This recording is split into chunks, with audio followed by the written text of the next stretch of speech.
Hello friends, ಇಂದಿನ ವಿಡಿಯೋದಲ್ಲಿ ನಾವು 3ನೇ ತರಗತಿ ಇಂಗ್ಲಿಷ್ ಪಠ್ಯಪುಸ್ತಕದ ಯೂನಿಟ್ 4 ಥಿಂಗ್ಸ್ ವಿ ಯೂಸ್ ಅನ್ನುವಂತಹ ಪಾಠದ ಆಕ್ಟಿವಿಟೀಸ್ ಬಗ್ಗೆ ನೋಡೋಣ. Unit 4 things we use. ಮೊದಲೇ ಆಕ್ಟಿವಿಟಿ ಇಲ್ಲಿ ನೀಡಿರುವಂಥದ್ದು, what do you use for the following, name the things. ನೋಡಿ, ಮೊದಲನೇದಾಗಿ ಎಕ್ಸಾಂಪಲ್ನ ಕೊಟ್ಟಿದ್ದಾರೆ. ಫಾರ್ ಕಟ್ಟಿಂಗ್ ನೇಲ್ಸ್ ನಾವು ಏನು ಯೂಸ್ ಮಾಡ್ತೀವಿ? Nail cutter.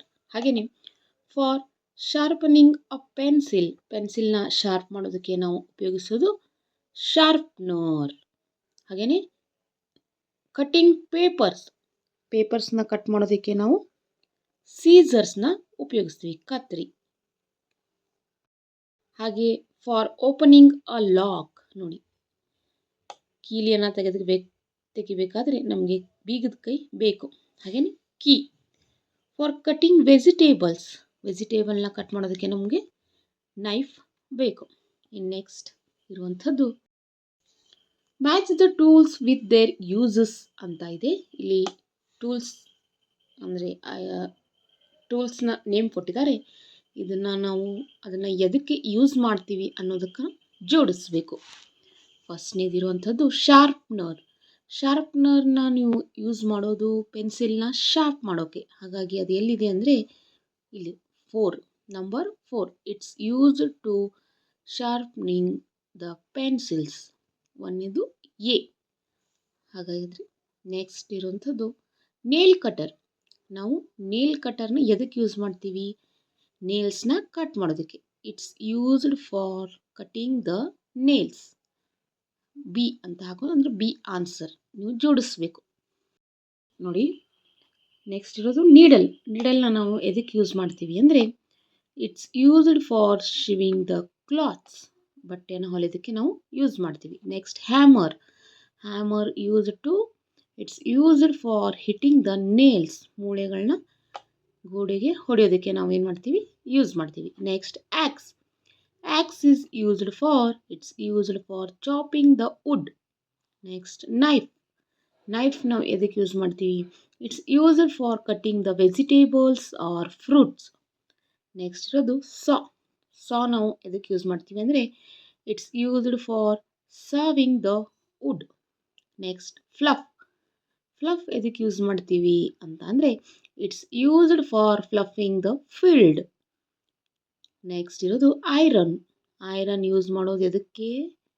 It's used for ironing the clothes. ಇದು ಇಲ್ಲಿ ಟೂಲ್ಸು, ಹಾಗೆಯೇ ಅದನ್ನು ನಾವು ಎದಕ್ಕೆ ಯೂಸ್ ಮಾಡ್ತೀವಿ ಅನ್ನೋದ್ರ ಬಗ್ಗೆ ಮಾಹಿತಿ.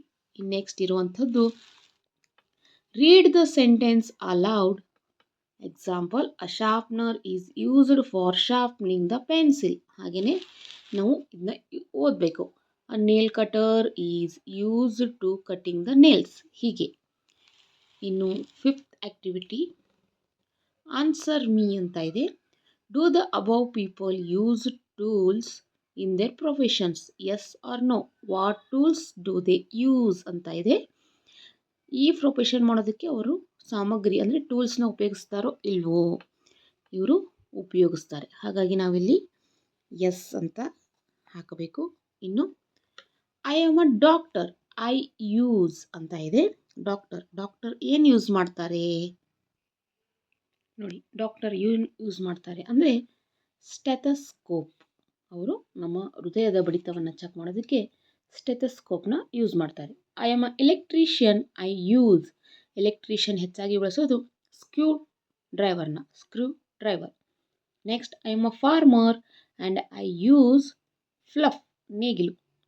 ಹೊಲವನ್ನು ಉಳೋದಕ್ಕೆ ಅವರು ನೇಗಿಲವನ್ನು ಬಳಸ್ತಾರೆ. ಇನ್ನು ನಿಮಗೆ ನೆಕ್ಸ್ಟ್ ಸಿಂಗ್ಯುಲರ್ ಹಾಗೆಯೇ ಫ್ಲೂರಲ್ ಬಗ್ಗೆ ಒಂದು ಆಕ್ಟಿವಿಟಿನ ನೀಡಿದ್ದಾರೆ. ಕಂಪ್ಲೀಟ್ ದ ಫಾಲೋಯಿಂಗ್ ಅಂತ ಇದೆ. ನಾವು ಫ್ಲೂರಲ್ ಫಾರ್ಮ್ನ ಬರಿಬೇಕಾಗಿದೆ. ಇಲ್ಲಿ ಹ್ಯಾಮರ್, ಹ್ಯಾಮರ್ಸ್. ಸಾಸ್. ಹಾಗೆಯೇ ಶಾರ್ಪ್ನರ್ಸ್. ನೇಲ್ಸ್. ಸ್ಕ್ರೂ-ಡ್ರೈವರ್ಸ್. ಆಕ್ಸಸ್. ನೋಡಿ, ಈ ರೀತಿ ನಾವು ಬಹುವಚನ ರೂಪವನ್ನು ಬರಿಬೇಕು. ನೈಫ್ಸ್. Leaf, leaves. ನೋಡಿ ಇಲ್ಲಿ ಕೊನೆಯದಿಗೆ ಎಫ್ ಬಂದರೆ ಅಲ್ಲಿ ವಿ ಇ ಎಸ್ ಅನ್ನುವಂಥ ಅಕ್ಷರಗಳು ಬರುತ್ತೆ. ನೆಕ್ಸ್ಟ್ ಇರುವಂಥದ್ದು ರೀಅರೇಂಜ್ ದ ಜಂಬೋಲ್ಡ್ ಲೆಟರ್ಸ್ ಅಂತ ಇದೆ. ಅದಕ್ಕೆ ಕ್ಲೂ ಇರೋದು the first letter is given in capital. ಈ ಕ್ಯಾಪಿಟಲ್ ಇರುವಂತಹ ಅಕ್ಷರ ಮೊದಲನೇದಾಗಿ ಬರುತ್ತೆ. ಇಲ್ಲಿ ಕೆಲವೊಂದು ಟೂಲ್ಸ್ನ ನೇಮ್ಸ್ ಇವನ್ನ ಅಕ್ಷರಗಳನ್ನ ಅದಲು ಬದಲಾಗಿ ಕೊಟ್ಟಿದ್ದಾರೆ.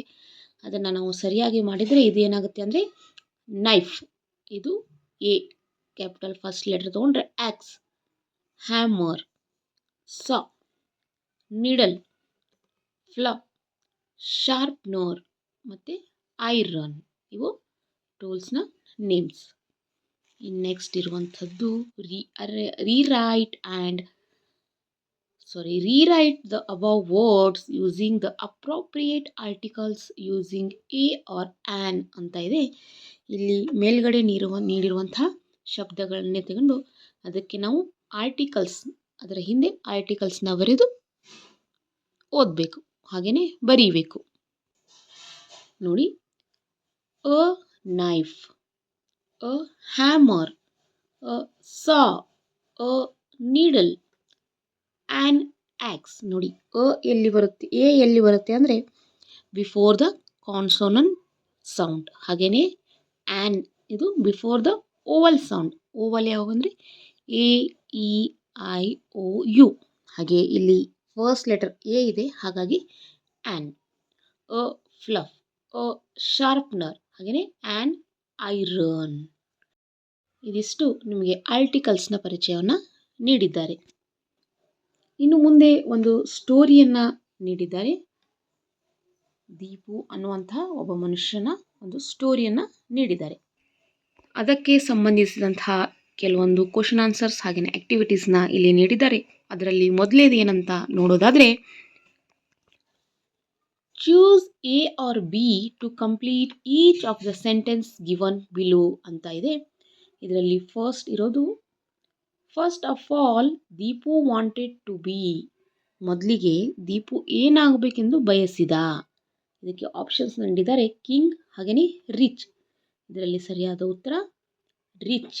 ಫಸ್ಟ್ ಅವನು ಶ್ರೀಮಂತನಾಗಬೇಕೆಂದು ಬಯಸ್ತಾನೆ. Next, when Deepu became a king he. ರಾಜನಾದಾಗ ಅವನು ಏನು ಮಾಡ್ತಾನೆ? Went around the country, ate and drank all day. ಇದಕ್ಕೆ ಸರಿಯಾದ ಉತ್ತರ went around the country. The sun burnt him when he was. ಇದಕ್ಕೆ ಸರಿಯಾದ ಉತ್ತರ a king. When the water fell on the rock it did not move. Answer. Next, fifth one. Finally, the angel turned Deepu into a stone cutter. Answer is stone cutter. ಇನ್ನು next ಇರುವಂಥದ್ದು, you have read the story right. ನಾವು complete the dialogue given below ಅಂತ ಕೊಟ್ಟಿದ್ದಾರೆ. ಇಲ್ಲಿ ಡೈಲಾಗ್ಸ್ನ ನಾವು complete ಮಾಡಬೇಕು. ಫಸ್ಟ್ನೇದು ಏನದು, Deepu, I want to be rich. Angel, you shall be rich my son. Deepu, I want to be a king. Angel, you shall be a king, my son. ಇಲ್ಲಿ ನಾವು ಡೈಲಾಗ್. ಹಾಗೆಯೇ Deepu, I want to be the sun. You shall be the sun, my sun. Angel ಈ ರೀತಿಯಾಗಿ response ಮಾಡ್ತಾ ಅನ್ನೋದನ್ನು ನಾವು ಬರೀಬೇಕು. Next ಇರೋದು, do you know these words, make new words ಅಂತ ಇದೆ. ಇಲ್ಲಿ ಎರಡು ನೌನ್ ಪದಗಳಿವೆ, ಅದನ್ನು ನಾವು ಸೇರಿಸ್ಕೊಂಡು ಒಂದು ಪದವನ್ನು ಮಾಡಬೇಕು. ನೋಡಿ, ಸ್ಕ್ರೂ ಪ್ಲಸ್ ಡ್ರೈವರ್, ಎರಡನ್ನು ಸೇರಿದಾಗ screwdriver. Chair plus man, chairman. Foot plus ball, football. Neck plus lace, necklace. ಹಾಗೆಯೇ wrist plus watch, wristwatch. ಈ ಮಧ್ಯೆ ಇರುವಂಥ ಪ್ಲಸ್ನ ನಾವು ತೆಗೆದು ಬರೀಬೇಕು. Star plus fish, starfish. Class plus teacher, class teacher. Motor plus cycle, motorcycle. Straw plus berry, strawberry. Ice plus cream, ice cream. ನೋಡಿ, ಈ ರೀತಿ ಬರೀಬೇಕು. ಇನ್ನು ಮುಂದಿನ ಆ್ಯಕ್ಟಿವಿಟಿ ಇರುವಂಥದ್ದು ಅಪೋಸಿಟ್ ವರ್ಡ್ಸ್ ಬಗ್ಗೆ ಇದೆ. In the ice cream cones given below you find words in the ice cube box. You find the opposites, match the words with their opposites and eat the ice creams ಅಂತ ಇದೆ. Ice cream ಕೋನ್ನಲ್ಲಿ 2 ಶಬ್ದಗಳನ್ನ ಬರೆದಿದ್ದಾರೆ. ಅವುಗಳಿಗೆ ನಾವು opposite ವರ್ಡ್ಸ್ನ ಇಲ್ಲಿ ಕೊಟ್ಟಿರುವಂಥ ಕ್ಲೂನಿಂದ ಹುಡುಕಿ ಬರೀಬೇಕು. ಫಸ್ಟ್ನೇದಾಗಿರೋದು ಕಮ್. ಕಮ್ನ ಅಪೋಸಿಟ್ ವರ್ಡ್ ಗೋ. ನೆಕ್ಸ್ಟ್ ಇರೋದು ಫಾರ್. ಫಾರ್ನ opposite word near. Next above. ಅಬೌವ್ದ opposite below. In, out. Last, first. Rich, poor. Up, down. Sit, stand. ಇವು ಅಪೋಸಿಟ್ ವರ್ಡ್ಸ್, ವಿರುದ್ಧಾರ್ಥಕ ಪದಗಳು. ಇನ್ನು ರೈಮಿಂಗ್ ವರ್ಡ್ಸ್ನ ನೀಡಿದ್ದಾರೆ. ರೈಮಿಂಗ್ ವರ್ಡ್ಸ್ನ ಈ ಕ್ಲೌಡಿಂದ ಹುಡ್ಕೊಂಡು ನಾವು ಬರೀಬೇಕು. Ox, wax, fax. Sun, bun, run. King, wing, ring. Rich, witch, stitch. Rain, pain, train. ಇವು ರೈಮಿಂಗ್ ವರ್ಡ್ಸ್, ಕನ್ನಡದಲ್ಲಿ ಪ್ರಾಸ ಪದಗಳು. ಇನ್ನು try to frame sentences using the above words ಅಂತ ಇದೆ. ಕೆಲವೊಂದು ಶಬ್ದಗಳನ್ನ ಎಲ್ಲ ತಗೊಂಡು ನಾವು ಸೆಂಟೆನ್ಸ್, ಸ್ವಂತ ವಾಕ್ಯ ಮಾಡಿ ಅಂತ ಕೊಟ್ಟಿದ್ದಾರೆ. ಅದರಲ್ಲಿ ಮೊದಲನೇ ಪದ ಅವರೇ ನೀಡಿದ್ದಾರೆ, ಸನ್. ನಾ ತಗೊಂಡು the sun gives us light ಅಂತ ಇದೆ. ನೆಕ್ಸ್ಟ್ ನಾವು ನೋಡೋದಾದರೆ Shivaji is a great king. ನಾವು ಇಲ್ಲಿ ಕಿಂಗ್ನ ಉಪಯೋಗಿಸಿದ್ದೀವಿ. ಹಾಗೆಯೇ my friend family is a rich family. ರಿಚ್ನ ಉಪಯೋಗಿಸ್ಕೊಂಡಿದ್ದೀವಿ. I like to play in the rain. ರೇನ್ನ ಉಪಯೋಗಿಸ್ಕೊಂಡಿದ್ದೀವಿ. ಈ ರೀತಿಯಾಗಿ ನಾವು ಸೆಂಟೆನ್ಸ್ನ ಕ್ರಿಯೇಟ್ ಮಾಡಬೇಕು. ಕನ್ನಡದಲ್ಲಿ ಸ್ವಂತ ವಾಕ್ಯಗಳು ಅಂತಾರೆ, ಇಂಗ್ಲೀಷ್ನಲ್ಲಿ own sentence. Next fun with words ಅನ್ನುವಂತಹ ಒಂದು ಆ್ಯಕ್ಟಿವಿಟಿನ ನೀಡಿದ್ದಾರೆ. ಇದರಲ್ಲಿ ಏನಿದೆ ಅಂದರೆ read the word backwards and make new words. ಈ ಶಬ್ದಗಳನ್ನ ನೀವು ಹಿಂದಿನಿಂದ ಓದಿ ಅದಕ್ಕೆ ತಕ್ಕಂಥ ಒಂದು ಶಬ್ದವನ್ನು ರಚಿಸಿ ಅಂತ ಕೊಟ್ಟಿದ್ದಾರೆ. TOP ಟಾಪ್, ಹಾಗೆಯೇ POT pot. BUT but, TUB tub. GUM gum, MUG mug. BIN bin, NIB nib. NET net, TEN ten. DUB dub, BUD bud. WAS was, SAW saw.